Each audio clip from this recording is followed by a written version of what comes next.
I'm 90 years old and I am sitting in my own kitchen. On a Tuesday morning in April of 2022, I sat down at my desktop computer to look up a recipe, and I found in the browser history my daughter had not thought to clear 17 tabs of nursing home searches dated from the previous Sunday afternoon. She had been at my house for lunch that Sunday. She had asked twice to use my computer to check her email. She had been at the screen for about 40 minutes total. She had not been checking her email. I want to tell you exactly what I did in the next 72 hours. I did not confront her. I did not call her. I did not cry. I did 3 specific things in a specific order that have made it impossible for her to have that conversation about me with anyone ever again without my full participation. And if you are honest with yourself, your own family has probably already started doing this. Not on your computer, maybe. On theirs. On their phones. In group texts you are not part of. They are looking. They are comparing. They are sending each other articles. They love you, and they are also, very quietly, preparing for a day they have already decided is coming. You have not seen the evidence yet. I am going to tell you how to look for it. And I am going to tell you what to do the moment you find it. Let me start with the morning I found the tabs. I had sat down at my computer with my coffee, the way I do every morning, to look up a recipe for cornbread. I am not particularly skilled with the computer, but I can navigate the browser. My grandson set it up for me in 2016 to be as simple as possible. When I opened the browser, the previous session was still loaded. There were 17 tabs at the top. I closed 3 of them, looking for the search bar before I realized what I was looking at. 6 of the tabs were nursing home websites within 30 miles of where my daughter lives. Not where I live, where she lives. 4 of the tabs were articles. When to move a parent into assisted living. Signs your elderly parent can no longer live alone. How to have the difficult conversation with an aging parent. Legal steps for assuming care of an elderly relative. 3 of the tabs were financial comparison pages, cost calculators, insurance worksheets, Medicare coverage breakdowns. 2 of the tabs were on a specific facility in her town. One was the pricing page. One was a virtual tour of a memory care wing. The final 2 tabs were Google searches. The exact phrases were, how to convince an elderly parent who refuses to move, and legal options when a parent will not accept care. I sat at the desk for almost an hour. I did not cry. I want to be precise about that. I did not cry because I had stopped feeling shocked within the first 3 minutes. The shock had been replaced very quickly by a kind of clarity I had not had in years. The clarity was this: my daughter, who loves me, who I love, had spent 40 minutes on a Sunday afternoon in my own house, on my own computer, researching where to put me. She had not asked me. She had not warned me. She had not even cleared her tracks, because she had not, on some level, believed I would ever know how to find them. That was the moment I understood something important. The conversation was already happening. I was just not in it. I closed the browser. I took a screenshot of every single tab with my phone. I emailed the screenshots to myself, to an account my daughter does not have access to. I deleted nothing. Then I started making my list. I gave myself 72 hours, 3 days. I told myself that within 72 hours, I needed to do 3 things in order before I said a single word to my daughter or anyone else in the family about what I had found. The first thing I did on the same morning I found the tabs was I called my lawyer. His name is Marcus. He had drafted my will in 2014. I had not spoken to him in 8 years. I called him at 10:30 a.m. on that Tuesday. I told his receptionist that I needed an emergency 1-hour consultation in person in the next 24 hours. I told her it was a matter of preventing a family member from taking legal action on my behalf without my consent. She put me on the schedule for the next morning at 9 a.m. I drove to his office on Wednesday morning. I brought the screenshots printed out in a folder. I sat down. I handed him the folder. I told him exactly what I had found. Marcus is 58 years old. He has been doing elder law for 30 years. He looked at the screenshots for about 3 minutes. Then he looked at me and said something I have not forgotten. He said, "Beatrice, you are not the first parent to walk in here with this folder. You are the first one this week. I want you to understand what that means." The conversation that was happening behind my back was not unique. It is happening every week in offices like Marcus's across this country. Adult children who love their parents are quietly building cases. Marcus drafted 3 documents that morning.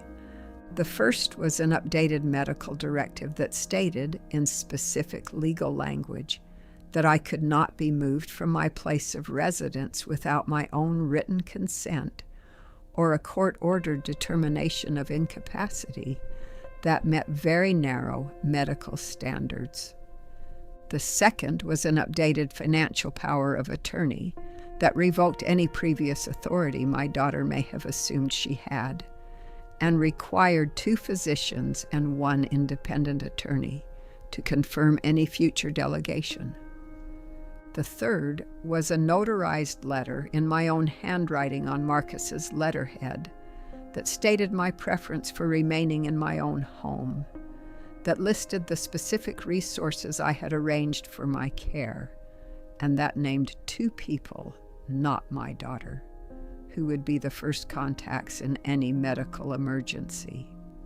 I signed all 3 documents that Wednesday afternoon. Marcus notarized them. He made 6 copies.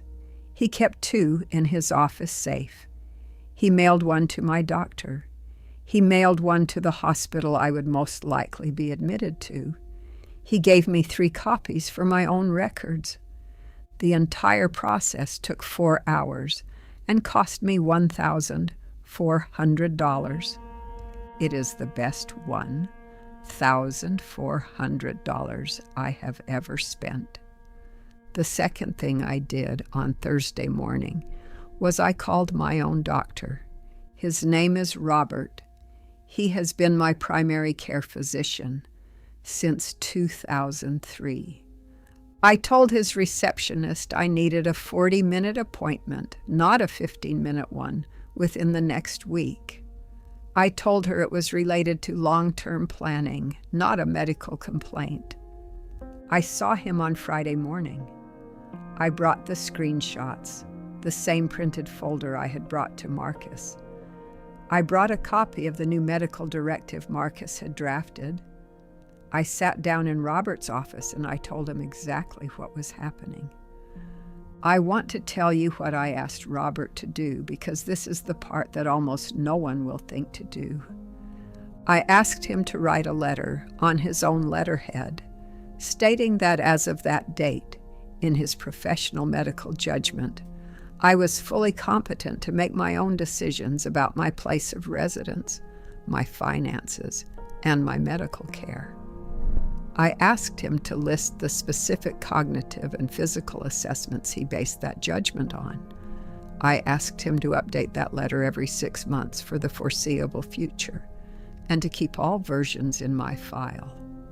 Robert hesitated for about 10 seconds. Then he agreed. He told me he had never been asked to do this before. He told me he wished more of his patients did this. The letter is a paper firewall. The day my daughter, or anyone else, tries to argue that I am not competent to refuse a move, my doctor's regularly updated letters become the first piece of evidence in my defense. Without them, the only medical evidence available will be whatever the hospital records say, on the day of whatever future event triggers the conversation. Hospital records are not your friend. They describe a person in distress. They do not describe a person on a regular Tuesday in her own kitchen. The doctor's letter is the regular Tuesday. Make him write it, update it. The third thing I did on Saturday afternoon was I called my daughter. I called her at 2 p.m. on Saturday. I asked her if she could come over for an hour. I told her I had something important to discuss with her. I did not tell her what it was. She arrived at 3:15. I made us tea. We sat at this kitchen table. I want to tell you exactly what I said, because the words mattered, and the order mattered, and the tone mattered. I said, "Sweetheart, I love you. I know you love me.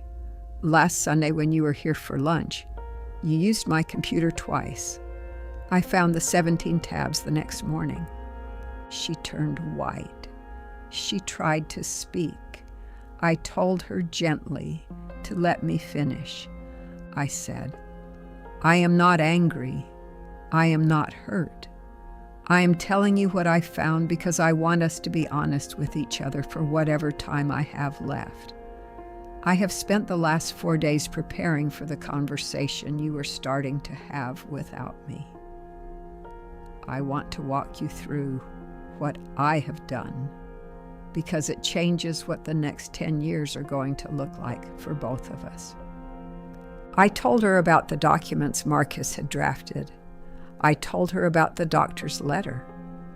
I told her that the legal structure I had put in place meant that no one, including her, could initiate the move she had been researching without my full participation and consent.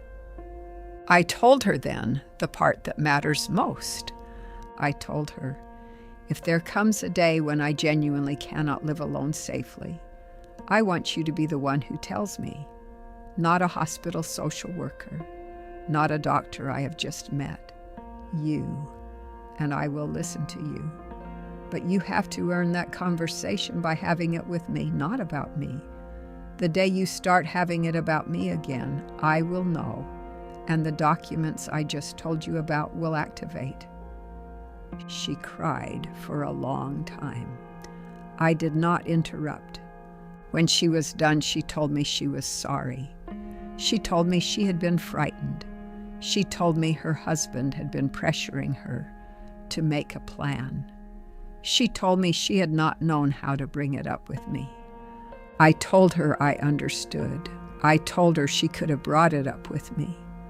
I told her that the difference between bringing it up with me and researching it without me was the difference between a daughter and a guardian, and I needed her to be my daughter, not my guardian, for the rest of my life. That conversation was 3 years ago. We have not in 3 years had another conversation like the Sunday I caught her on the computer. We have instead had 4 very real conversations about what I want, what I am afraid of, and what would actually happen if my situation changed. I am 90 years old. I am sitting in my own kitchen. There are 3 documents in a folder in my desk drawer. that have made it nearly impossible for anyone to move me without my consent. There is a doctor who updates a letter about me every 6 months. There is a daughter who 3 years ago learned that I knew, and who has been a different kind of daughter to me since that Saturday. If you have a computer in your house, check the browser history. If you have a phone that family members borrow, check the recent searches. If you have a tablet that your grandchildren use when they visit, check it. Look for the tabs. Look for the articles. Look for the comparison pages. If you find them, do not confront. Document. Then call your lawyer. Then call your doctor. Then call the family member. In that order, always in that order. A nursing home does not begin with a fall. It begins on a Sunday afternoon when your daughter sits down at your computer to look up where to put you, while you are in the kitchen making lunch and trusting that the family that loves you is also the family that is being honest with you. The family that loves you is not always the family that is being honest with you. The love is real. The honesty is the part you have to verify yourself. I'll see you in the next one.